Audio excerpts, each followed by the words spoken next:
శ్రీ దత్తాత్రేయ స్వామి జయంతి మహోత్సవాల్లో సందర్భంగా ఈరోజు స్వామివారి సేవలో సంగీత విభావరి నిర్వర్తించుకోవాలనుకున్నాం. చాలా తక్కువ ఆలస్యమైంది, 1 గంట. ఇప్పుడు ప్రోగ్రాం ప్రారంభం చేద్దాం అనుకుంటున్నాం. ఈనాడు అన్యచింతలు మానేసి నా సంగతి చూడు, నన్ను అనుకుంటేనే నీ జన్మ తరిస్తుంది అని గీతాచార్యుడు ఎంత మొత్తుకున్నా మనకు అది అర్థము కాదు, చెవులతో ఎక్కదు. తరిస్తోంది అర్థం, నేను రాలేను అంతే. ఈనాడు ఈ కార్యక్రమాన్ని నిర్వహించడానికి ముఖ్యంగా లోకల్ టాలెంట్ అంటే స్థానికంగా ఉండేటువంటి నైపుణ్యం కలిగిన వాళ్ళని, కళా కౌశలత్వం కలిగిన వాళ్ళని ఇందులో పాల్గొనేటట్టు చేయాలని ప్రయత్నం చేశాం. ఈ ప్రయోగంలో మొట్టమొదటి రోజు నేను అవధానం చేశాను. దేశంలో అవధానం లేదని కాదు, కానీ లోకల్గా ఉండే వాళ్ళను ప్రయత్నం చేద్దామనే ఉద్దేశంతో నేను అవధానం చేశాను. నిన్నటి దినము లోకల్గా ఉండే వాళ్ళతోనే నృత్య నీరాజనం పూర్తి చేశాం. ఈరోజు లోకల్గా ఉండే వాళ్ళతోనే ఈ కార్యక్రమం పూర్తి చేయాలనుకుంటాం. ఈరోజు సంగీతం అంటే సముద్రంలో నత్తగుల్లలు ఉంటాయి, గవ్వలు ఉంటాయి, అలాగే ఆణిముత్యాలు ఉంటాయి. టౌన్లోనే ఉండేటువంటి ఆణిముత్యాలు ఏరుకొని ఇక్కడ ప్రదర్శన కోసం మేము ఏర్పాటు చేస్తున్నాం. అది సంగతి. సముద్రంలో అన్ని గవ్వలే, అన్ని నత్తగుల్లలే ఉండవు, ఆణిముత్యాలు కూడా ఉంటాయి. ఆ ఆణిముత్యాలను ఎన్నుకోవడంలోనే మన యొక్క తెలివితేటలు ఆధారపడి ఉంటుంది.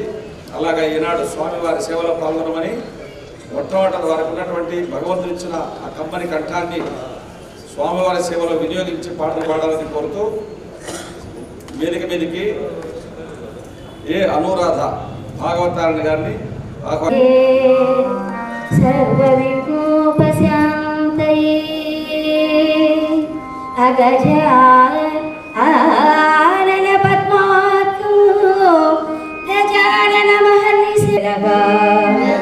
गुरु साक्षात् परब्रह्मा तस्मै श्री गुरवे नमः।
मनसा गानमु चेयवे श्रीहरि कथनु नामस्मरण में चेयवे स्मरण में चेयवे मनसा गानमु चेयवे श्रीहरि कथनु सकल लोकमुल रक्षकुडतडे सर्वजगमुला पालकुडतडे सकल సకలలోకముల రక్షకుడతడే సర్వజగముల పాలకుడతడే నామస్మరణమే చేయవే మనసా గానము చేయవే శ్రీహరి కథను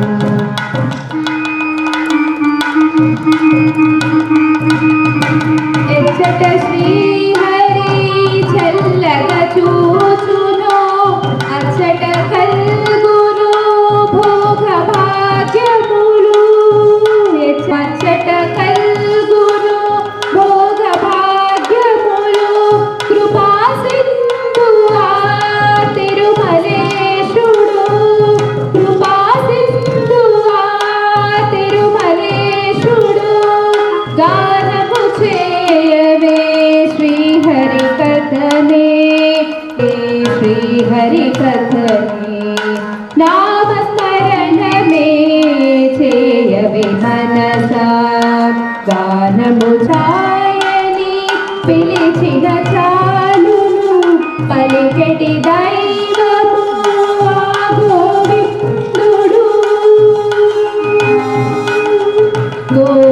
గోవిందాయని పిలిచిన చాలును పలికెటి దైవము ఆ గోవిందుడు హరి హరి హరి అని హరియే దిక్కని హరి హరి హరి అని హరియే దిక్కని గానము చేయవే శ్రీహరి కథనే గానము చేయవే శ్రీహరి కథనే నామస్మరణమే చేయవే మనసా గానము చేయవే శ్రీహరి కథను కలియుగ దైవము శ్రీ వెంకటపతి కరుణాపూర్ణుడు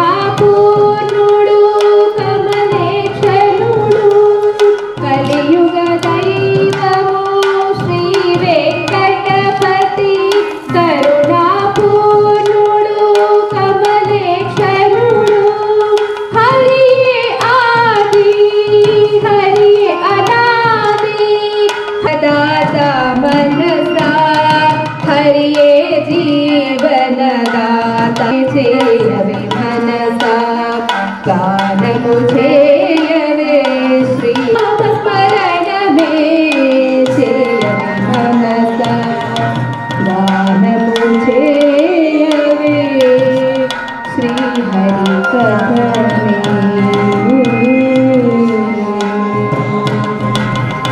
శ్రీమతి మానస అని పేరు పెట్టినందుకు సార్థకంగా మనస్సును గురించి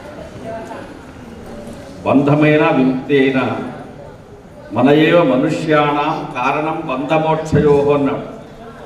నిన్ను బంధించి జన్మజన్మలు ఎత్తేటట్టుగా చేసేది మనస్సే. ఈ జన్మతో తరింపజేసి మోక్షాన్ని ఇప్పించేది మనస్సే. ఇది మనస్సు అత్యంత సూక్ష్మమైనందువల్ల మనము దాన్ని నిగ్రహించలేము. సాక్షాత్తు పరమేశ్వరుని గురించి తపస్సు చేసి పాశుపతాస్త్రం పొందిన అర్జునుడు కురుక్షేత్రంలో చంచలం హి మన కృష్ణ ప్రమాదే ఫలవదృఢం అన్నాడు. నేను అన్నింటినీ జయించగలిగినాను కానీ మనస్సును జయించలేకపోతున్నాను, ఇది చంచలమైంది చాలా, దీన్ని వాయోరివ సుదుష్కర, గాలిని పిడికల్లో పట్టుకోవాలంటే ఎంత కష్టమో అంత కష్టంగా ఇస్తుంది అని కృష్ణుడితో మొరపెట్టుకుంటాడు. కాబట్టి మనస్సును నిగ్రహించుకోవడం, మనస్సు చెలించకుండా ఏకాగ్రంగా ఒకే చోట నిలిపేయడం చాలా కష్టము. అయితే హరినామస్మరణం చేస్తుంటే హరియను రెండక్షరములు హరించును పాతకంబులు అంబుజనాభా హరిని నామ మహత్వము హరి హరి పొగడంగ వశమే హరి శ్రీకృష్ణ. శ్రీకృష్ణుడు గురించి కావ్యం రాస్తూ ఆ కవి హరి అని అంటే రెండు అక్షరాలు. సామాన్యంగా ఇంట్లో ఆడవాళ్ళు పొయ్యి మీద పాలు పెట్టారు, అవి పొంగిపోతున్నాయి, ఇతరులు ఏదో పరిమితి పక్క మీద వచ్చారో పొంగిపోతున్నాయి, అయ్యో అయ్యో అని బదులు హరి హరి అంటే నీవు మహాయజ్ఞము చేసిన పుణ్యఫలం వస్తుంది. ఎందుకంటే పాలలో ఉండేది నెయ్యి, ఆ పాలు పొంగుతున్నాయి, పొంగి వచ్చి కనబడుతున్నాయి, పొయ్యిలో పడుతున్నాయి. పొయ్యి అంటే అగ్ని. అగ్నిలో నువ్వు ఏం చేస్తున్నావు? పాల చేత అంటే అందులో నెయ్యి చేత హవిస్సును సమర్పిస్తూ ఏమంటున్నావు? హరి హరి అంటున్నావు. హరి హరి అంటే నీకు యజ్ఞము చేసిన పుణ్యఫలం లభిస్తుంది అని చెప్తున్నారు. అది సంగతి. హరి అను రెండక్షరములు హరిచును పాతకంబుల పురణంగవశమే హరి శ్రీకృష్ణ. కృష్ణ నీ యొక్క నామ స్మరణం ఉందే, అది ఎంతటి విపత్తులనైనా దాటించి మనిషి జీవితాన్ని చరితాత్మకమైనట్టు చేస్తుంది అని చెబుతూ మానసము అంటే మనస్సుకు సంబంధించినటువంటి బుజ్జగింపు పాటను ఆమె పాడింది. ఆమె కృతజ్ఞతలు. తర్వాత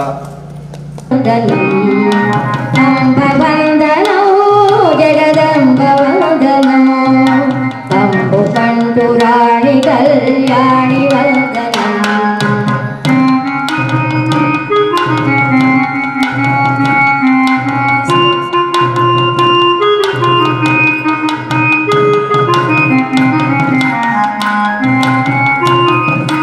వేదములను కన్న తల్లి వేద వేల వందనం. ఆది లక్ష్మి మమ్మ బ్రోము అపణ వందనం. వేదములను కన్న తల్లి వేద వేల వందనం. ఆది లక్ష్మి మమ్మ బ్రోము అపణ వందనం. అంబ వందనం జగదంబ వందనం. కంబు కంటు రాణి కళ్యాణి వందనం.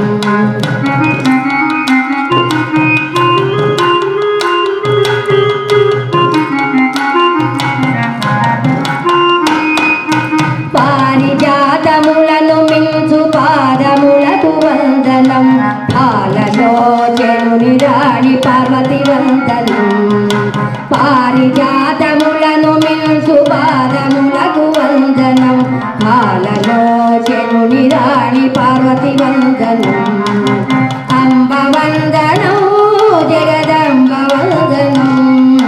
కంబు కంటు రాణి కళ్యాణి వందనం.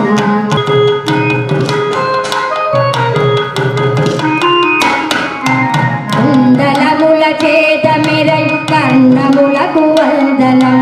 అండాజయాని చాముండి వందనం. కుండలముల చేత మెరయు కన్నములకు వందనం. అండాజయాని చాముండి వందనం. అంబ వందనం జగదంబ వందనం. కంబు కంటు రాణి కళ్యాణి వందనం.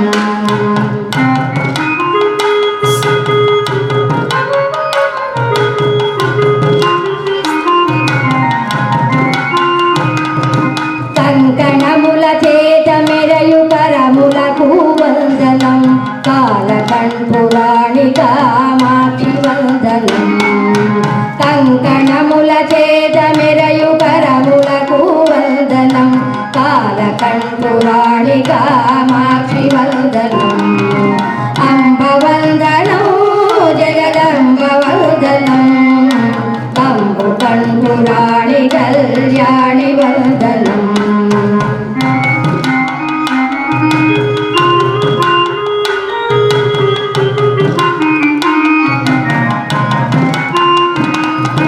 మనుల చేత మెరయుని మకుటమునకు వందనం. మలయాచలవాసిని మగేసి వందనం. మణుల చేత మెరయుని మకుటమునకు వందనం.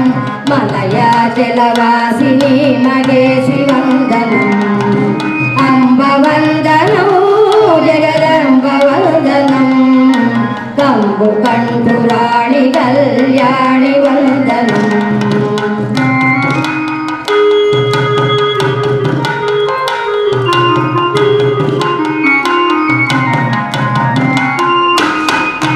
భర్గురాణి వనుచు నిన్ను ప్రణుతి సేతు మమ్మతల్. వర్గ పావర్గద దుర్గవందనం జగదంబ వందనం. కంబు కంఠు రాణి కళ్యాణి వందనం. అంబ వందనం జగదంబ వందనం. కంబు కంఠు రాణి కళ్యాణి వందనం. వందనం కళ్యాణి వందనం. చంద్రరాధ గారు ఆలపించినటువంటి పాటలో అంబ వందనం జగదంబ వందనం అని కీర్తన ఆలపించినారు. మనసా హరి కొలువవే హరినామస్మరణ చేయవే అని మానస పాడితే అంబా వందనం జగదంబ వందనం అందుతున్నారు. హరినామస్మరణ చేయమంటే హరిహరి అని హే మాధవ హే కేశవ మధుసూదన అని మొదలుపెట్టకుండా అంబవందనం జగదంబ వందనం అన్న పాఠములు విశేషం ఏమిటి? ఎందుకు అమ్మని అనుకున్నది అంటే లౌకికంగా జీవితాన్ని పరిశీలించినప్పుడు అందరికంటే ప్రత్యక్ష దైవం ఎవరంటే అమ్మ. నమాతు పరదైవతం, అమ్మను మించిన పరదైవతము లేదు అని చెప్పారు. కాబట్టి అమ్మను స్మరిస్తున్నది. అంతేకాకుండా అమ్మను స్మరించింది అనురాధ ఒకతే కాదు, సాక్షాత్తు వేదవ్యాసుడే స్మరించినాడు. బ్రహ్మాండ పురాణంలో ఆయన నారాయణ స్తుతి రాస్తూ విష్ణు స్తుతి, హే విష్ణు ఒక మాట గుర్తుపెట్టుకో, సావై సర్వార్థకారిణి తమేతాం పురస్కృత్య సర్వకామాన్ ప్రదర్శయ అని చెప్తాడు. అర్థం ఏంటంటే, అయ్యా నువ్వు వరాలు ఇస్తూ పోతే దాన్ని అమలు చేసేది ఎవరు? అమ్మవారే, నువ్వు కాదు. ఇంటి యజమాని కూర్చోంటాడు ముందర, ఎవరో ఒక ఆయన శంకరయ్య శర్మ గారు వస్తారు, రండి స్వామి కూర్చోండి అని పలకరిస్తాం. ఇంటి అట్లా తిరిగి చూసి శంకరయ్య శర్మ గారు వచ్చారని చెప్తాం. ఇంటి గృహిణి వస్తుంది, యజమానురాలు నమస్కారం స్వామిని పలకరిస్తుంది, బాగున్నారని ఇంటికి వెళ్ళిపోతుంది. ఎందుకు శంకరయ్య స్వామి వచ్చారని చెప్పినాము అంటే, ఇంకా పలకలేదు అనుకోండి, శంకరయ్య స్వామి ఏం చెప్పుకుంటాడు, పోయేస్తాను సరంగా అంటాడు. కూర్చోండి అని లోపల చూసి శంకరయ్య స్వామి అని అంటే మేము అక్కడి నుంచి పలకు వస్తే కదా, అయ్యగారి పస ఏమాత్రం అక్కడ బయటపడిపోయింది, అంతే క్లోజ్. కాబట్టి కుటుంబం యొక్క గృహిణి గృహముచ్యతే అన్నారు. ఈ గృహం ఇంటి యొక్క పరువు ప్రతిష్టలు ఎవరి మీద ఆధారపడినాయంటే ఇల్లాల మీద ఆధారపడ్డాయి. అదే చెప్తాడు వేదవ్యాసుడు, సావై సర్వార్థకారిణి. అయ్యా కుచేలుడికి వరములు నువ్వు మనసులో ప్రసాదిస్తే సంపదలన్నీ ఎక్కడికి చేరాలంటే ఎవరు చేయాలి? రుక్మిణి చేయాల్సింది, సాక్షాత్ లక్ష్మి. అందుకని అటుకులు గుప్పిడి తిన్నాడు, ఎంత బాగున్నాయని ఇంకో పిడికాడు, మరి యొక్క పిడికేడు కొన్న ఇంకో పిడి తీసుకున్నానుకుంటే చేతితో పట్టుకుంది అటుకులు తినకుండా. సొంపమనగా ఇతనికి బహు సంపదలందింప ఇవి చాలును, ఇక భక్షింపగబలవదు సర్వాత్మహరి. జగత్తులలో ఎంత సంపదలు ఉన్నాయో అన్ని సంపదలన్నీ ఇవ్వగలిగినటువంటి ఉదార హృదయం కలవాడి నీవు మహానుభవ. ఇప్పుడు తిన్న అటుకులు చాలు, అతనికి జన్మజన్మలకు కావాల్సినంత సంపద సమకూరుతున్నది, ఇంకో పిడిగడు తినద్దు అని చెప్పింది. ఇంకో పిడిగడు తింటే ఏమవుతుంది అంటే కుచేలుడు కుబేరుడైతాడు, కుబేరుడైన శ్రీకృష్ణుడు కుచేలుడైతాడు, అంతే సంగతి. కాబట్టి అమ్మవారు లేకపోతే అయ్యగారి పప్పలేం ఉడకవు. అమ్మగారు దగ్గర లేకపోయినందువల్ల సాక్షాత్తు కలియుగ వైకుంఠంలో నిలుస్తున్న తిరుపతిలో ఉన్న శ్రీనివాసుడు ఎన్ని అగచాట్లు పడినాడో మనకు శ్రీనివాస ప్రబంధం చదివితే తెలిసిపోతుంది. మీరు సినిమాల్లో చూసింటారు ఆ శ్రీనివాస పడిన పాటల్ని. ఆ విధంగా అమ్మ లేకుండా ఒక్క క్షణం పని జరగదు. అది బ్రహ్మాండ పురాణంలో వేదవ్యాసుడు గుర్తించి సావై సర్వార్థకారిణి, సర్వ అర్థకారిణి, అన్ని కోరికలు వరములు ఆచరణలో పెట్టేది అమ్మవారే. కాబట్టి తం ఏతాం పురస్కృత్య, నీవు ఆమెను ముందుంచుకొని సర్వకామాన్ ప్రదర్శయ, ఆమెను గమనిస్తూ ఉండి ఆమె చెప్పినట్టు ఆమె తల ఊపితే నువ్వు వరాలు ఇస్తూ ఉండు, ఎవరొద్దన్న అభ్యంతరం లేదు అని బ్రహ్మాండ పురాణంలో వేదవ్యాసుడే ఉటంకించినాడు. కాబట్టి మన కోరికలు తీర్చేది ఎవరు? అమ్మ. ఇంత పిల్లల కోరికలు తీర్చేది ఎవరు? ఎవరిపై అడుగుతారు? పిల్లలు అమ్మని అడుగుతారు. కాబట్టి అనురాధ గారు కూడా అమ్మను గుర్తు చేస్తూ జగదంబ వందనం అని అన్నది ఆమె కృతజ్ఞతలు. ఎంత మాత్రమున ఎవరు తలచిన అంత మాత్రమే నీవు అంతరాంతరము లెంచి చూడ పిండంతే నిప్పటి అన్నట్లు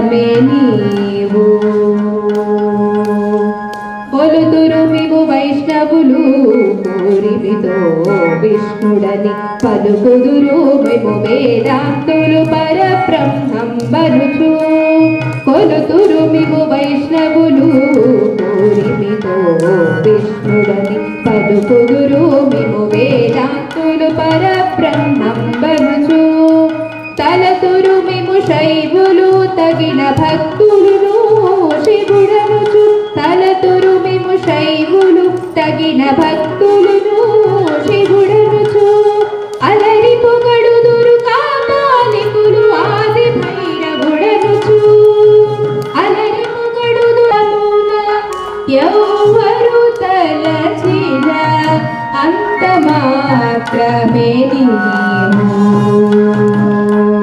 సరియన్నుదురు శాస్త్రీయులు శక్తి రూపుని వరచు దర్శనములు మిము నానా విధులను తలపుల కులరుల భజింతురు సరియన్నుదురు శాస్త్రీయులు శక్తి రూపుని వరచు దర్శనములు మిము నానా విధము తలపుల కులరుల భజింతురు సిరుల మిమునే అల్ప బుద్ధి తలచిన వారికి అల్పం బగుడు దరిమల మిమునే ఘనమని తలచిన ఘనబుద్ధులకు ఘనుడవు నీ వలన కొరతే లేదు మరి నీరు కొలది తామరవు ఆవల భాగీరథి దరిమావుల ఆజలమే ఊరిన ఎట్లు నీ వలన కొరతే లేదు మరి నీరు కొలది తామరవు ఆవల భాగీరథి దరిమావుల ఆజలమే ఊరిన ఎట్లు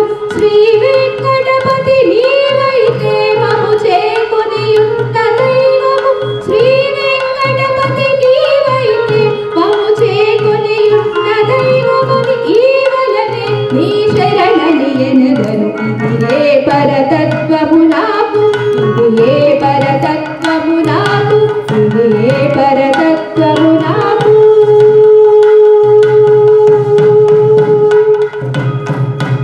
చంద్రమూర్తిని ద్వాపరే వాసుదేవశ్చ ద్వాపర యుగమంతా శ్రీకృష్ణ పరమాత్మది కలౌ కలియుగమంతా వెంకటనాయక వెంకటేశ్వర స్వామిని ఆ స్వామివారి వైభవాన్ని అనుగ్రహాన్ని ప్రసాదిస్తావు అని చెబుతూ మానస కీర్తన ఆలపించింది. పిండి కొలది రొట్టె ఓపిన విధాన అన్నాడు. పిండి ఎంత ఉంటే రొట్టె అంత తయారవుతుంది. పిండి తక్కువ పెట్టుకొని 10 రొట్టెలు కావాలంటే కావు. నీవు కూడా ఎంత మాత్రమో మనస్సు నిలిపి భగవంతుని సేవించినావో అంత మాత్రమే నీకు ఫలితం లభిస్తుంది అన్నాడు. మన యొక్క మనస్సు అనేది ఒక ఘటం అంటే కుండ లాంటిది. ఆ కుండ తీసుకుపోయి సముద్రంలో ముంచినా సముద్రంలో నీళ్ళు ఎక్కువ ఉన్నాయని చెప్పేసి దండికి నీళ్లు రావు, కుండలు పట్టేనే వస్తాయి. కాలువలో ముంచినా అంతే వస్తాయి. కాబట్టి నీ మనస్సు ఏమాత్రం ఉన్నది మొదట నిన్ను పరీక్షించుకోవాలి. అలా పరీక్షించుకున్న తర్వాత నీవు భగవంతుని ఎంతగా అనుకుంటే, శైవులు ఉన్నారు శివుడే గొప్ప అంటారు, వైష్ణవులు ఉన్నారు విష్ణువే గొప్ప అంటారు, కాపాలికులు ఉన్నారు కాదు కాదు అమ్మవారు గొప్ప అంటారు. ఈ విధంగా ఎవరికి తోచిన పద్ధతిలో వాడు భగవంతుణ్ణి ప్రార్థించే ప్రయత్నం చేస్తున్నారు. అమ్మవారన్నా నీవే, ఆదిపురుషుడవన్నా నీవే. శ్రీ వెంకటేశ్వర స్వామి వారికి వెనక భాగంలో అత్యద్భుతమైన జడ ఉన్నది. ఇది అన్నమాచార్య కీర్తనలో కూడా అన్నమాచార్య ప్రకటించాడు ఈ విషయాన్ని. అంటే వెంకటేశ్వర స్వామిని ఏమని పిలుస్తున్నారు? బాలాజీ అంటున్నారు.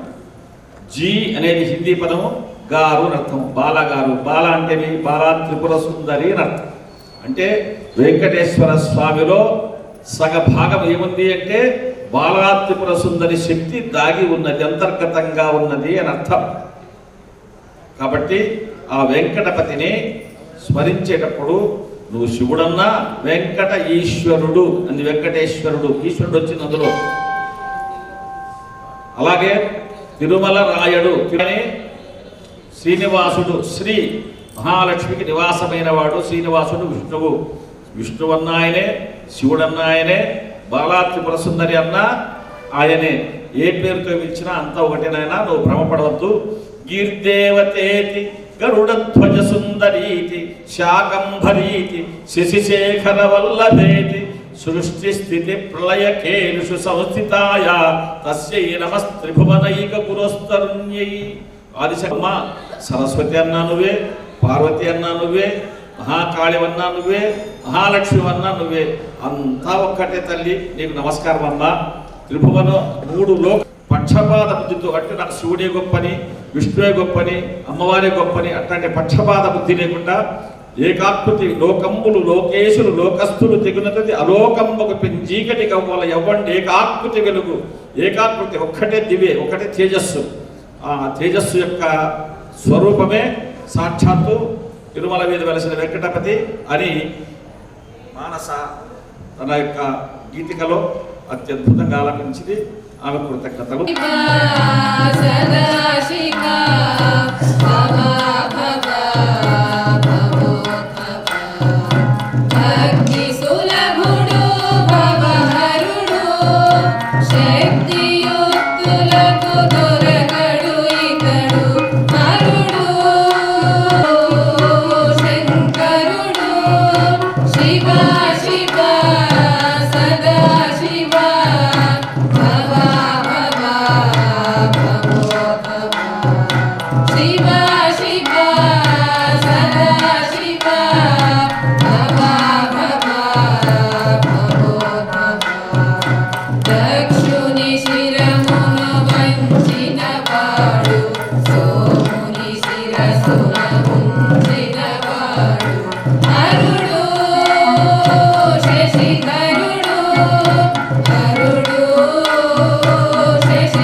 బృందమంతా కలిసి ఆలపించినారు. శిరీష, సునీత, దీప్తి, నందన అందరూ కలిసి ఆలపించినారు. శివుడు అనే పాటికి మనం గుర్తించుకో. శిరసా శ్లాఘతే పూర్వం పరం కంఠే నియచ్చతి. దీని భావం ఏంటంటే పదం కోసము దేవతలు రాక్షసులు క్షీరసాగరాన్ని పాలసముద్రాన్ని చిరికినప్పుడు అందులో హాలాహల విషయం వచ్చింది. అందరూ భయపడి పారిపోయినారు. కానీ అమ్మవారు వచ్చి ఆ మృంగిడు నది కరళమని మేలని ప్రజపన్ మృంగమనే సర్వమంగళ మీరు స్వీకరించండి అంటే ఆయన ఆ హాలాలను స్వీకరించినాడు. అదే క్షీరసాగరములో మదించగా చంద్రుడు వచ్చాడు. ఆ చంద్రుడు ఈశ్వరుని ఆశ్రయిస్తే తీసి తలపైన పెట్టుకున్నాడు. అంటే ఈశ్వరుని జటాజూటములో తలపైన చంద్రుడున్నాడు, అదే క్షీరసాగరంలో ఉంటున్నటువంటి హాలాహల విషము గొంతులో ఉన్నది. ఇది ఏం చెప్పదలుచుకున్నాడంటే ఆయన లోకానికి చేసేటట్టుగా కనపడు చూపించుని. అదే పాల సముద్రంలో విషం వచ్చింది, దాన్ని ఏం చేశాడు, దిగమింగి గొంతులో దాచిపెట్టేశాడు. అంటే ఎదుటివారి గురించి ఏదన్నా అపవాదులు తెలిస్తే, తప్పులు తెలిస్తే ఊరంతా టామ్టా వేసి ప్రచారం చేయకుండా నీ గొంతులోనే దిగమింగేయరా అని చెప్పేశాడు. అట్టని లోపల మింగే మళ్ళీ మింగితే అది నిన్ను చంపుతుంది, బయటికి కక్కద్దు, లోపలికి మింగద్దు, గొంతులోనే దాన్ని అదివి పారేసేయి అని చెప్పాడు. అంటే ఎదుటివాడిలో మంచి ఉంటే 10 మందికి ప్రచారం చేయి. మంచి అయితే మైకులో చెప్పు, చెడు అయితే చెవులో చెప్పు, అది సంగతి. చెవులో చెప్పేది కూడా వద్దంటున్నాడు పరమేశ్వరుడు. కాబట్టి గుణదోషములు 2 మనుషులు ఉంటాయి. ఎదుటివాడిలో మంచి ఉంటే 10 మందికి ప్రచారం చేయి. ఎదుటివాడిలో నీకు ఏదైనా దోషం కనిపిస్తే, లోపం కనిపిస్తే దాన్ని ఎప్పుడే కానీ దిగమింగేసే కానీ ప్రచారం చేయవద్దు అని చెప్తున్నాడు. రెండవది, ఆయన ప్రళయకారుడు నీవే అన్నాడు. సదాశివుడు మహాదేవుడు అని పాటలు చెప్పారు. అందరినీ దేవతలు అంటారు, కానీ ఒక్క శివుడు ఎదుటివారికి హాని కలిగించే హాలాహల విషయాన్ని భక్షించినాడు, మింగినాడు. దేవతలంతా తమకు జీవిత పర్యంతము హాయిగా ఉండడానికి, మరణం లేకుండా ఉండడానికి కావాల్సిన అమృతాన్ని తాగినారు. శివుడిని అయ్యో విషం తాగినాడు కదా ఈయన అని చెప్పి మీరు కూడా అమృతం తీసుకోండి ఆయనకి ఇవ్వలేదు. ఆయన కావాలని అడగను లేదు. ఎంత నిరాడంబరమో చూడండి. నా విషయభోగో భాగ్య యోగ్యం కెల జంతు మాత్రమపి విషయభోగం. ఇది నాకు కావాలి, అది నాకు కావాలనేది జంతువులు కూడా కోరుకుంటాయి, మనుషులే కాదు, పశుపక్షాలను కోరుకుంటాయి. మరి మనిషికి దానికి తేడా ఏముంది? అందుకే విషయ వైరాగ్యం ఎవరైతే ఉందో గమనించు అన్నాడు. దానికి పరమేశ్వరుడే సాక్షి. ఆయన ఎదుటివారిలో ఉన్నటువంటి మంచిని గ్రహించినాడు అనే దాని గుర్తు జటాజూటములో ఉన్న చంద్రుడు. ఎదుటివారిలో ఉన్న చెడును ఆయన దిగమింగినడానికి కాకోలం అంటే హాలాహల విషం, అది సాక్షి. అందరిలో నిరాడంబరంగా ఉంటాడు దానికి గజచర్మ పటం సాక్షి. ఆయన మామూలుగా ఏనుగు చర్మాన్ని కట్టుకుంటాడు. ఆభరణ చీనాంబరాలు కావాలా, పట్టు పీతాంబరాలు కావాలని ఎప్పుడు కొనడు. అంతేకాదు ఆయన సమానత్వాన్ని పాటిస్తాడు. దానికి తన శరీరంలో సగం భాగాన్ని భార్యకిచ్చాడు. కాబట్టి అమ్మవారు సాక్షి. ఇలా పరమేశ్వరుడు చెడును పోద్రోసి మంచిని స్వీకరించినాడు కాబట్టి ఆయన మహాదేవుడు అయినాడు. రెండవది, లోకాలన్నింటినీ మొత్తం లయం చేస్తున్నాడు అని పాటలు పాడారు. లయం చేయడం అంటే ఏమిటి? చంపడమా? పిల్లవాడు ఆడుకుంటుంటాడు, తల్లి వాడికి పిలిచింత అన్నం పెడుతుంది. ఆ తర్వాత ఏం చేస్తుంది? ఆహారం ఇచ్చిన తర్వాత ఉయ్యలు వేసి ఊస్తుంది.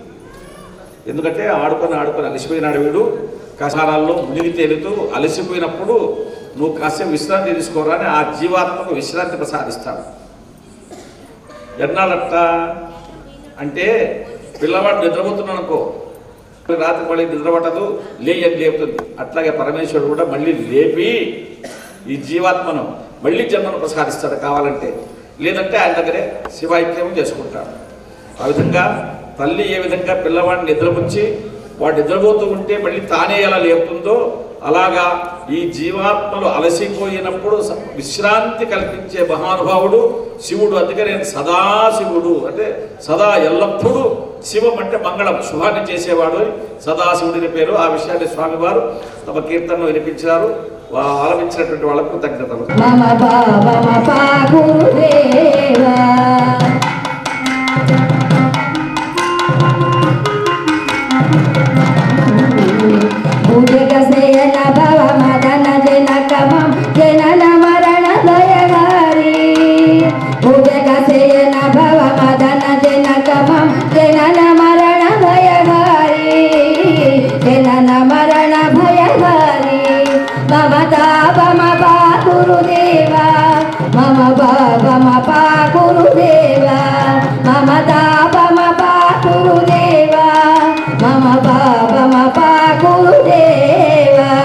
శంఖ చక్రధర దుష్ట దైత్యకర్ సర్వలోక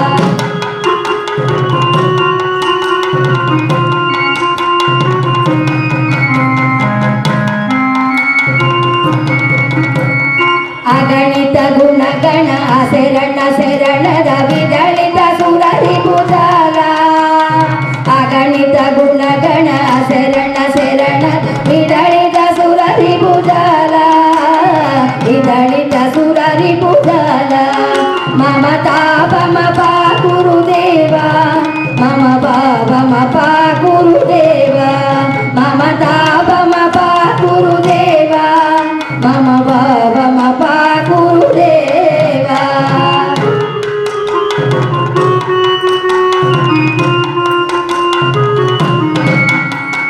ಭಕ್ತವರಿಯ ಮಿಗ ಭೂರಿ ಕರುಣಯ ಪಾಗಿ ಭಾರತೀ ತೀರ್ಥಂ ಭಕ್ತವರಿಯ ಮಿಗ ಭೂರಿ ಕರುಣಯ ಪಾಗಿ ಭಾರತೀ ತೀರ್ಥಂ ಪಾಗಿ ಭಾರತೀ ತೀರ್ಥಂ ಮಮತಾ ಮಮ ಪಾ ಗುರುದೇವ ಮಮ ಬಾಬ ಮಪ ಗುರುದೇವ ಮಮತಾ ಮಮ ಪಾ ಗುರುದೇವ ಮಮ ಬಾಬ ಮಪ ಗುರುದೇವ ಗರುಡ ಕಮಲ ತವ ಚರಣ ಕಮಲಮಿ ಮನಸಿಲ ಸತು ಮಮ ನಿತ್ಯಂ ಮನಸಿಲ ಸತು ಮಮ ನಿತ್ಯಂ ಮಮತಾ ಮಮ ಪಾ ಗುರುದೇವ ಮಮ ಬಾಬ ಮಪ ಗುರುದೇವ ಮಮತಾ ಮಮ ಪಾ ಗುರುದೇವ ಮಮ ಬಾಬ ಮಪ ಗುರುದೇವ ಮಮ ಬಾಬ ಮಪ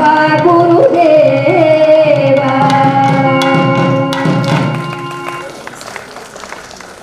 ఈ గీతాన్ని అనురాధ గారు ఆలపించినారు. పూర్తిగా సంస్కృత భాషలో నడిచినటువంటి గేయం ఇది. గరుడగమనుని యొక్క గరుడగమనుడు అంటే గరుడిని మీద విహారం చేసేవాడు అని అర్థం. అంటే సేవలో ఉన్నటువంటి ఉత్సవం గరుడోత్సవం ఆ రోజు చాలా ప్రశస్తంగా జరుగుతుంది. అన్ని సేవల్లో కంటే గరుడోత్సవ సేవ చాలా గొప్పదని. ఈశ్వరుని ముందు నంది ఈశ్వరుని చూస్తూ ఉంటాడు. అంటే అర్థం ఏంటంటే పరమేశ్వరుడు ఎప్పుడు ఏ క్షణములో తనకు సేవ అందిస్తాడో, ఏ ఆజ్ఞ వేస్తాడో, ఏ సేవ కోసం తను వినియోగించుకుంటాడో అని నిరీక్షిస్తూ ఉంటాడు నందీశ్వరుడు. అట్లాగే మహావిష్ణువు దగ్గర గరుత్మంతుడు కూడా ఎప్పుడెప్పుడు నన్ను ఒక్కసారి స్వామి అనుకుంటాడో అని కాచుకొని ఉంటాడు. మనకు వాల్మీకి రామాయణంలో ఇంద్రజిత్తు నాగాస్త్రాన్ని ప్రయోగిస్తాడు. నాగాస్త్రం వచ్చి రామలక్ష్మణులను బంధించేస్తుంది. కింద బంధించి పూర్తిగా తన చుట్టుకొని పాము కింద బంధించినట్టు కింద పడిపోతారు. ఏం చేయాలో తోచదు. అందరూ రామలక్ష్మణులే కింద పడిపోతే ఇక సైన్యానికంతా అయోమయ పరిస్థితి. అలాంటి స్థితిలో శ్రీరామచంద్రమూర్తి గరుత్మంతుడిని స్మరిస్తాడు. గరుత్మంతుడిని స్మరిస్తానే వెంటనే గరుత్మంతుడు ఒక క్షణంలో వచ్చేస్తాడు.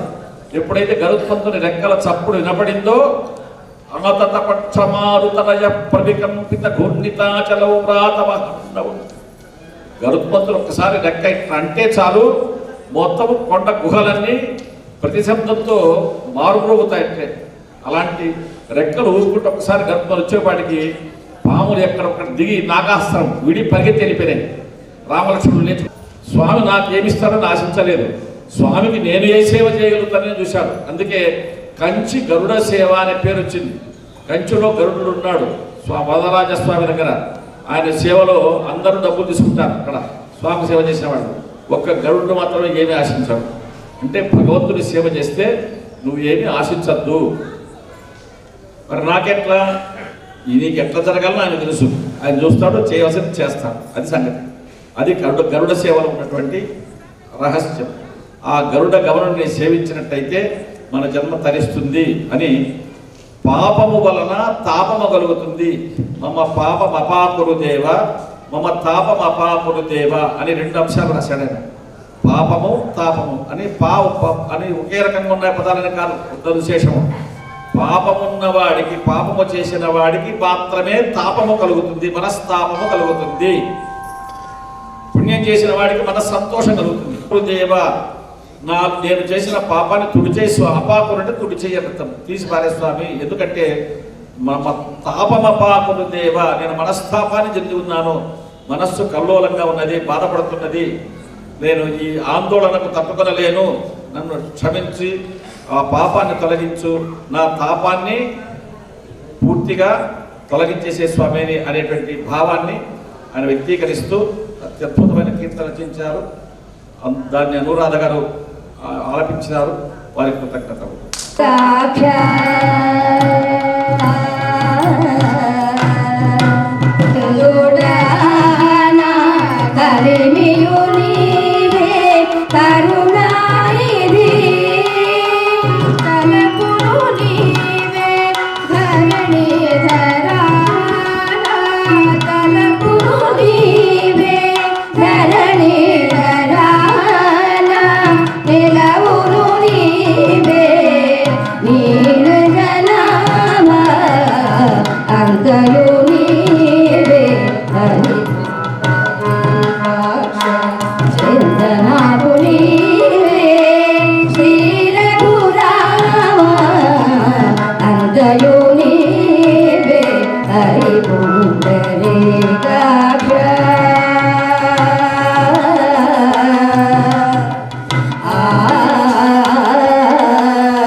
కీర్తన రచించినాడు అంటే ఆయన మనస్సు ప్రతి క్షణం వెంకటేశ్వర స్వామి రచించింది కాబట్టి అన్ని కీర్తనలు రాయగలిగినాడు. ఆయన జీవితంలో తెలుసుకున్న సత్యం ఏంటంటే అంతయు నీవే, సర్వం విష్ణుమయం జగత్, ఈ లోకమంతా విష్ణుమయమే, భగవంతుడు లేని చోటంటూ లేదు, భగవంతుడి యొక్క శక్తి లేనటువంటి వ్యక్తి లేడు అని ఆయన గుర్తించగలిగినాడు. అలా గుర్తించడం అనేదే జ్ఞానం. ఏమిటి జ్ఞానం? జ్ఞానం కలగాలంటే ఏ జ్ఞానము? నర్తకుని భంగి పెక్కకు మూర్తులలోనెవడాడు, మునులు దివిజులు కీర్తింపనేరరు, యవ్వని వర్తన మురులిరుగరు, అట్టివానిను చింతున్. నర్తకుని భంగి, నటుడు ఎలా ఉంటాడో, ఇప్పుడు ఇక్కడ కృష్ణుని వేషం వేస్తాడు, మరో ఊర్లో వెళ్ళినప్పుడు అర్జునుని వేషం వేస్తాడు, మరో ఊర్లో వెళ్ళినప్పుడు బిల్వమగళుడికి వేషం వేస్తాడు, మరో ఊర్లో వెళ్ళినప్పుడు ఇంకొక వేషం వేస్తాడు. అంటే వేషాలు మారుస్తున్నాడే తప్ప మనిషి మాత్రం ఆయనే. అలాగే శరీరాలు మార్చుతున్నాడే తప్ప శరీరాల్లో అంతర్గతంగా ఉండేటువంటి ప్రాణశక్తి స్వరూపుడైన భగవంతుడు ఒక్కడే. ప్రాణశక్తి భవతు సుఖకరి ప్రాణశక్తి పరానహ అని వేదం చెప్తోంది. అంటే అర్థం ఏమిటి? ప్రాణశక్తి అనేది మాకు పరాదేవత, అది మాలో ఉన్నది. మాలో ఉన్న ప్రాణమే మాకు భవతు సుఖకరీ భవతు, మాకు సుఖాలను ప్రసాదించేదగుగాక అని చెప్తున్నాడు. కాబట్టి ప్రతి ప్రాణిలో ఉన్నటువంటి చైతన్య స్వరూపమైన ఆ భగవంతుడే విష్ణువు అంటే సర్వవ్యాపకుడు అర్థం. సర్వవ్యాపకుడైన భగవంతుడు అన్ని చోట్ల ఉన్నాడు. ఏ ప్రాణిని నువ్వు నొప్పించవద్దు, ఏ ప్రాణిని దూషించవద్దు అని స్పష్టంగా చెబుతూ ఇక్కడ అన్నమాచార్య వారు అంతా భగవంతుడే అనేటువంటి సత్యాన్ని, జ్ఞానాన్ని మనకు సందేశంగా అందించాడు. ఆ కీర్తన పాడినటువంటి నందనను అభినందిస్తున్నాను.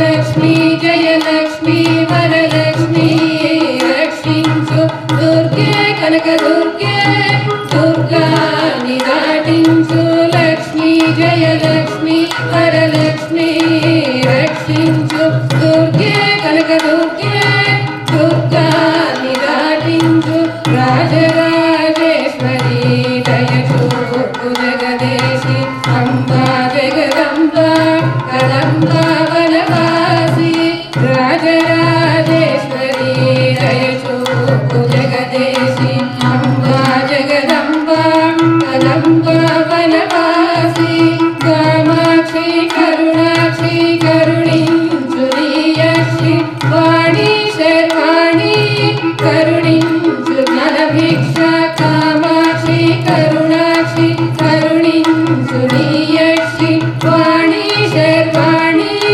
కరుణించు జ్ఞానభిక్ష రాజరాజేశ్వరి దయచూపు జగదేశి అంబా జగదంబ కదంబా వనవాసి రాజరాజేశ్వరి దయచూపు జగదేశి అంబా జగదంబ కదంబా వనవాసి శ్యామా శ్యామలా శ్యామ సుందర స్తుతించు కాళీ మహాకాళీ కాళరాత్రి పూజిత శ్యామా శ్యామలా శ్యామ సుందర స్తుతించు కాళీ మహాకాళీ కాళరాత్రి పూజిత రాజరాజేశ్వరి దయచూపు జగదేశి అంబా జగదంబ కదంబా వనవాసి రాజరాజేశ్వరి దయచూపు జగదేశి అంబా జగదంబ కదంబా వనవాసి విష్ణు వైష్ణవి విష్ణు మాయా వారించు జ్వాలా జ్వాలాముఖి నీలీలను చాలించు విష్ణు వైష్ణవి విష్ణు మాయా వారించు జ్వాలా జ్వాలాముఖి నీలీలను చాలించు రాజరాజేశ్వరి దయచూపు జగదేశి అంబా జగదంబ కదంబా వనవాసి రాజరాజేశ్వరి దయచూపు జగదేశి అంబా జగదంబ కదంబా వనవాసి బాలా లలిత మణిపీఠము చూపించు త్రిపురేశి త్రిపురాంబ సచిదానందము పంచు బాలా లలిత మణిపీఠము చూపించు త్రిపురేశి త్రిపురాంబ సచిదానందము పంచు రాజరాజేశ్వరి దయచూపు జగదేశి అంబా జగదంబ కదంబా వనవాసి రాజరాజేశ్వరి దయచూపు జగదేశి అంబా జగదంబ కదంబా వనవాసి అంబా జగదంబ కదంబా వనవాసి అంబా జగదంబ కదంబా వనవాసి. వాళ్ళు ఉన్నటువంటి ఊరు, ఆ గ్రామంలో ఒక ఆంజనేయ స్వామి దేవాలయం ఉంది. ఆ ఆంజనేయ స్వామి దేవాలయం అమ్మ రాత్రి అర్ధరాత్రి దాటిన తర్వాత లేచి వెళుతుంటే బాల గణపతి సత్యనారాయణ స్వామీజీ అని పేరు సత్యనారాయణ, బాల సత్యనారాయణ అమ్మను అనుసరించినాడు. ఎక్కడ పోతుంది అమ్మ రాత్రి పూట అని. ఆమె చక్కగా ఆంజనేయ స్వామి గుడికి పోయింది. కొడుకు వెంట వెళ్ళినాడు. అక్కడ వెళ్ళిన తర్వాత స్వామిని చూపించి, ఆంజనేయ స్వామిని చూపించి, ఇంతటి మహాభక్తుడు ఏ చరిత్రలో అంటే రామాయణం తప్ప, రామాయణంలో హనుమంతుడు తప్ప ఎక్కడ కానీ రాముడి లాంటి బంటు లభించడు, రాముడి వంటి దైవము లభించడు అని చెబుతూ అమ్మవారు ఆయనకు నీతిని అంటే భగవద్భక్తిని నూరిపోస్తూ నన్ను చూడు అన్నది. ఒకసారి చూస్తే ఆయనకు అమ్మవారు అంటే తల్లి రాజరాజేశ్వరి స్వరూపంలో కనపడింది. ఆయన ఒళ్ళు పులకించిపోయి కళ్ళు మూసుకొని, అమ్మ నీవు మామూలు వ్యక్తివి కాదు, నీవే మహాకాళివి, నీవే మహాలక్ష్మి, నీవే మహాసరస్వతివి, నీవే బాలాత్రిపుర సుందరివి, నీవే లలితా పరమేశ్వరివి, నీవే రాజరాజేశ్వరివి, నీవే మహా అని ఇలా నీవే నీవే నీవే అంటూ నీవే కాళరాత్రివి అని సాక్షాత్తు తల్లిలో జగదీశ్వరిని, రాజరాజేశ్వరిని దర్శించగలిగినాడు అని మనం గమనించాల్సిన దాంట్లో తెలుసుకోవాల్సిన అంశం ఏంటంటే, ప్రత్యేకంగా శివలింగం ఉందనుకోండి, పరమేశ్వరుడు సాక్షాత్తు అదే అభిషేకం చేసి బిల్లం దళం పెడితే అది ఉత్తమ భావన, అది ఒక గుండ్రాయి అనుకుంటే అది నీచ భావన. అంటే మన ఆలోచన దృష్టి ఎలా ఉన్నది, ఉదాత్త భావన ఉన్నదా, నీచ భావన ఉన్నదా? మా అమ్మ అనుకోవడం సామాన్య విశేషం, కానీ అమ్మలో సాక్షాత్తు జగదమ్మను చూడటం అనేది ఉదాత్తమైన విశేషం. అలా ఆయన జీవితంలో స్వయంగా అనుభవించిన అనుభవాన్ని, తల్లిలో రాజరాజేశ్వరిని దర్శించేటువంటి అంశాన్ని ఈ పాటలో ఆయన పొందుపరిచినాడు. అమ్మ నీవే జగదీశ్వరివి, నీవే పరమేశ్వరివి, నీవే రాజరాజేశ్వరివి అని ఆ కీర్తనను ఆలపించి మాతృమూర్తిలో భగవత్ స్వరూపాన్ని దర్శించండి అనేటువంటి చక్కని సందేశాన్ని మనకు అందించినారు. రఘునాథాయ నాథాయ సీతాయ పతయే నమః.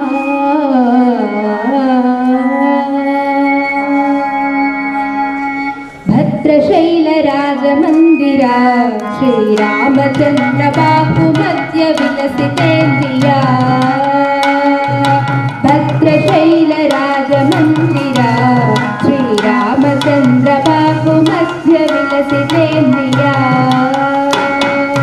వేద వినుత రాజమండల శ్రీరామచంద్ర ధర్మ కర్మయుగళ మండల. వేద వినుత రాజమండల శ్రీరామచంద్ర ధర్మ కర్మయుగళ మండల. సతత రామదాస పోషక శ్రీరామచంద్ర వితట భద్రగిరి వేషక. భద్రశైల రాజమందిరా శ్రీరామచంద్ర బాహు మధ్య విలసితేంద్రియా. కోదండ రామ కోదండ రామ కోదండ రామ పాహి కోదండ రామ. కోదండ రామ కోదండ రామ కోదండ రామ పాహి కోదండ రామ. నీదండ నాకు నీవెందుకు వాడిన నీకు వద్దు పరాకు. కోదండ రామ కోదండ రామ రామ రామ రామ కోదండ రామ. తల్లివి నీవే తండ్రివి నీవే తాతవు నీవే దైవము నీవే. కోదండ రామ కోదండ రామ రామ రామ రామ కోదండ రామ.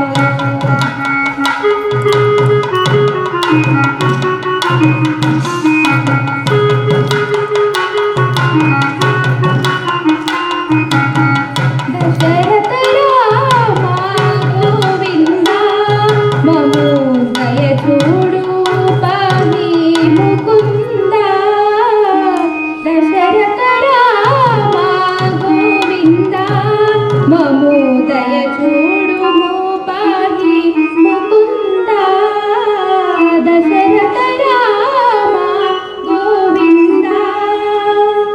రామ దశముఖ సంహార నరి నిజపతి రామ.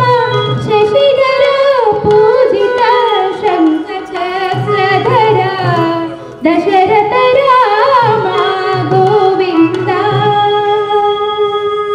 తక్కువేమి మనకు రాముండొక్కడుండు వరకు. తక్కువేమి మనకు రాముండొక్కడుండు వరకు. ఒక్క తోడుగా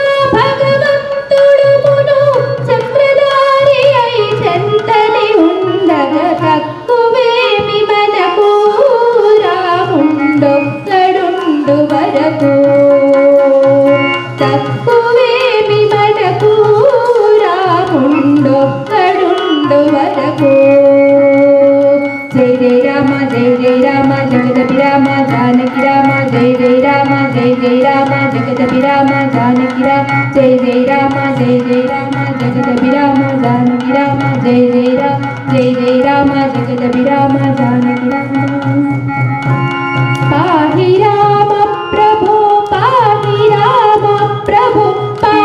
भद्राद्रि वैदेहि राम प्रभो पाहि राम प्रभो पाहि भद्राद्रि वैदेहि राम प्रभो पाहि राम प्रभो श्रीमन्महागुण स्तोभाभिरामि नाम कीर्तनलु वर्णिन्तु राम प्रभो सुन्दराकारमन्दिराधार सीतेतिरा संयुतानन्द राम प्रभो पाहि राम प्रभो पाहि राम प्रभो पाहि राम प्रभो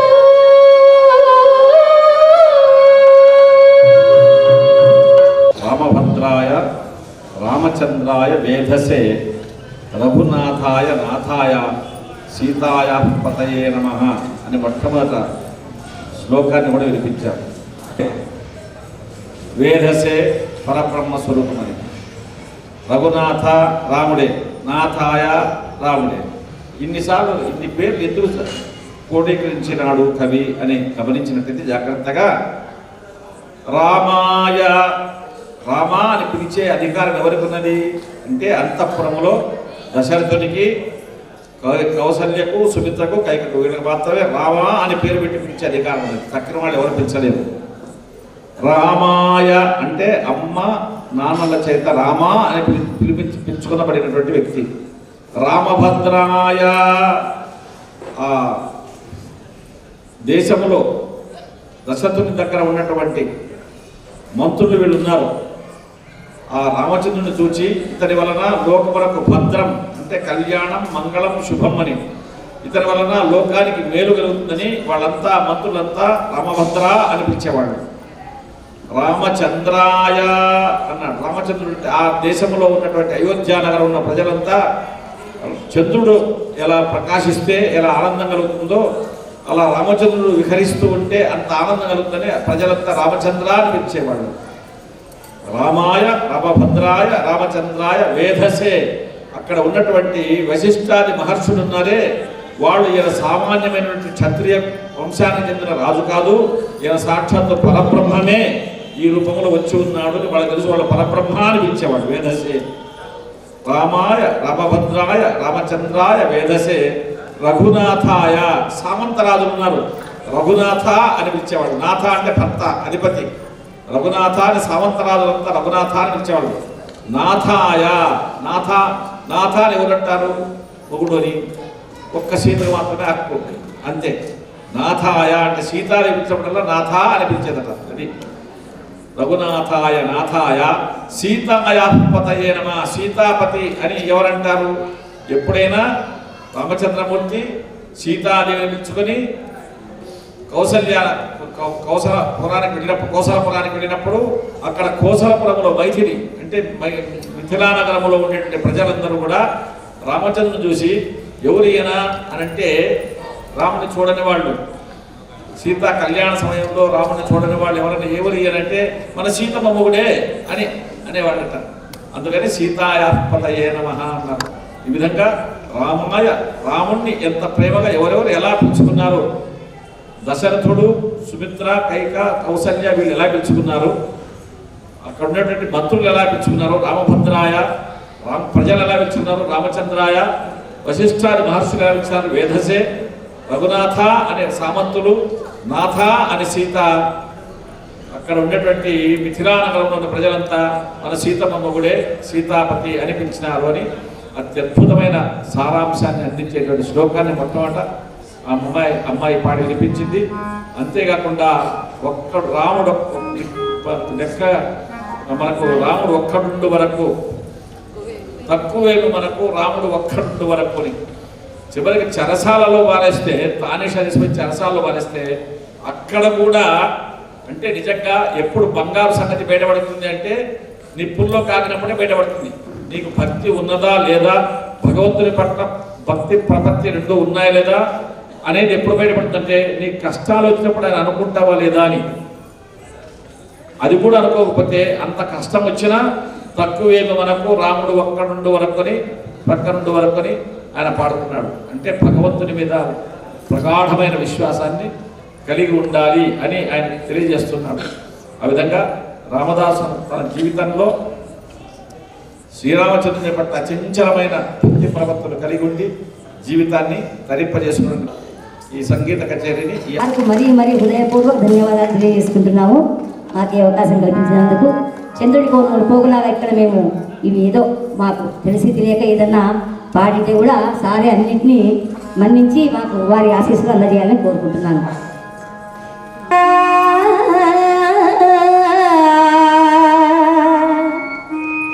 వెంకటనాథ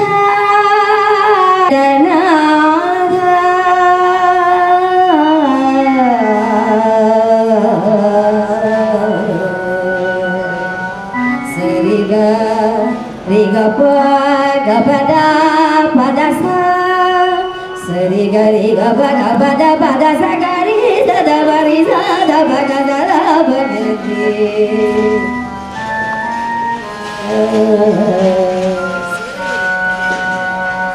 ఎన్నడు విజ్ఞానమిగ నాకు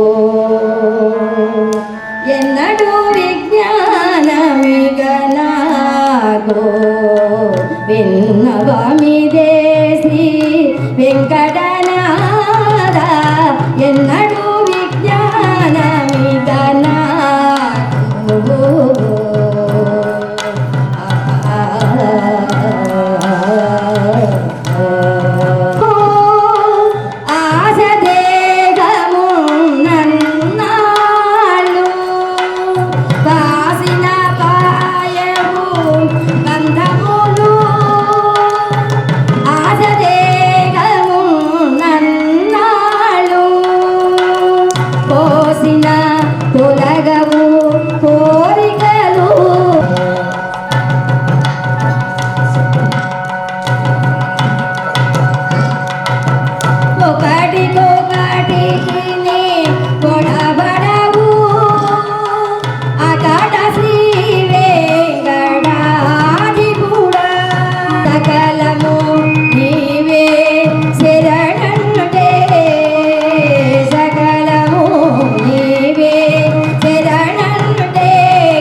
దేవదే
తృణవత్తు నవలీగజ స్వామి Shri Sachidananda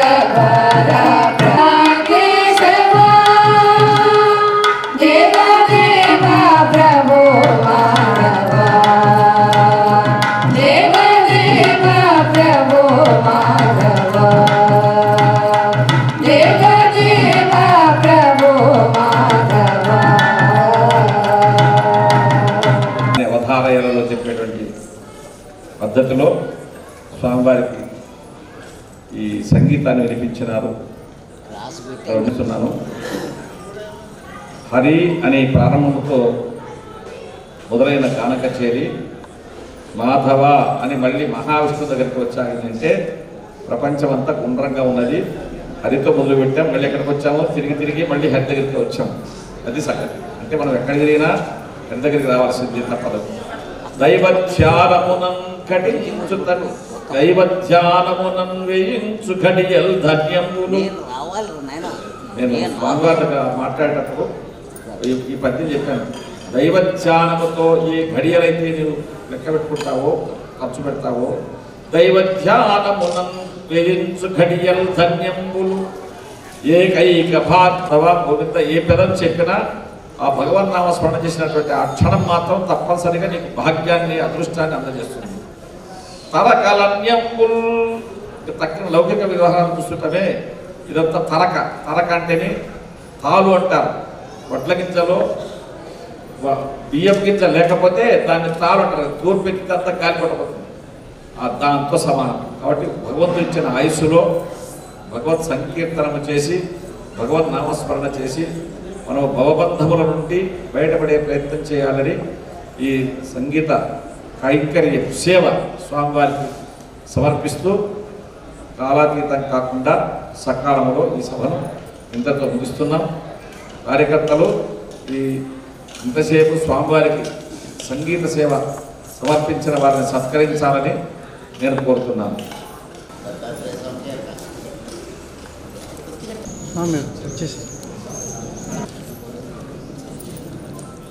okay madam. Okay madam. Okay madam. Okay madam. Okay madam. ఈ మహత్తరమైనటువంటి కార్యక్రమం మన గాయత్రి పీఠంలో నిర్వహించుకున్నందుకు కూడా పాల్గొని స్వామివారి గ్రామోత్సవ కార్యక్రమాన్ని ముంచెతో నాస్తినే రామచరిత్రలో ఈ శ్లోకం. దీని అర్థం ఏంటంటే ఒక వ్యక్తి నేను దత్తాత్రేయ శర్మగా నాకు ఇష్టం వచ్చిన బ్రతుకు నేను బ్రతకచ్చు. పాపమా పుణ్యమా ధర్మమా అధర్మమా అనేది నాకు సంబంధించిన వ్యవహారం, నా కుటుంబానికి సంబంధించిన వ్యవహారం. కానీ ఇక్కడ గాయత్రి పీఠములో వ్యవస్థాపకుడిగా నిలబడితే శంకరయ్య శర్మ గారు పురోహితుడిగా ఆయన ఇష్టం, ఆయన సొంత జీవితం. బ్రాహ్మణ సంఘం అధ్యక్షుడు అంటే ఆ వ్యవహారం వేరుపడి ఆయన ఇష్టం వచ్చినట్లు వ్యవహరించడానికి మాట్లాడడానికి వీల్లేదు. సంఘ సభ్యులను సంఘ మర్యాదను దృష్టిలో పెట్టుకొని వ్యవహరించవలసి ఉంటుంది. అంటే రాజుగా ఉన్నప్పుడు బాధ్యతలు వేరు, రాజుగా లేకుండా వ్యక్తిగతంగా ఉంటే ఆ బాధ్యతలు వేరు. ఇక్కడ రాముణ్ణి ఒక సామాన్యమైన వ్యక్తిగా చూసి మీరు వాళ్ళు ఎవరో మాట్లాడుతున్నారు తప్ప రాముణ్ణి రాజుగా చూస్తే రాజు యొక్క బాధ్యత ఏమిటి? రాజు ప్రజల యొక్క ప్రజానాం వినయాధానాత్ రక్షణాత్ భరణాదపి సపిత. ప్రజల యొక్క చదువు సంఖ్యలు కానీ వారి ఆదాయ వృత్తి కానీ అన్ని వాళ్ళ రక్షణ కానీ ఇవన్నీ చూసేవాడు ఎవరంటే రాజు ఎట్లా పిత తండ్రి వల్లే చూస్తాడు. తండ్రికి కుటుంబ బాధ్యత ఉంటుంది. అలాగా ప్రజల యొక్క యోగక్షేమాలను గమనించి ప్రజా వాక్కును మాత్రమే తాను పరిగణలోకి తీసుకున్నవాడే రాజుగా ఉండడానికి అర్హుడు. ప్రజావాక్కును పరిగణలోకి తీసుకోకపోతే అతను రాజుగా ఉండడానికి అనర్హుడు. రాముడు రాజుగా ఉండి ప్రజలందరినీ సంరక్షించుకోవాలనుకున్నాడు. కాబట్టి అవసరమైతే తన యొక్క సౌఖ్యాన్ని కూడా స్నేహం దయాంచ సౌఖ్యంచ స్నేహాన్ని కానీ దేనికోసం ఆరాధనాయ లోకస్య ఈ లోకులందరినీ ఆరాధనాయ, నేను గౌరవించాలనుకుంటే, రాజుగా ఉండదలుచుకుంటే సీతాదేవినైనా పరిత్యజించడానికి నేను సంసిద్ధమే అన్నాడు. ఎప్పుడు రాజుగా ఉండదలుచుకుంటే రాముని ఎవరు విమర్శించే అవసరం. పాండురంగాకి జై. లేదు సార్ చూడండి సార్.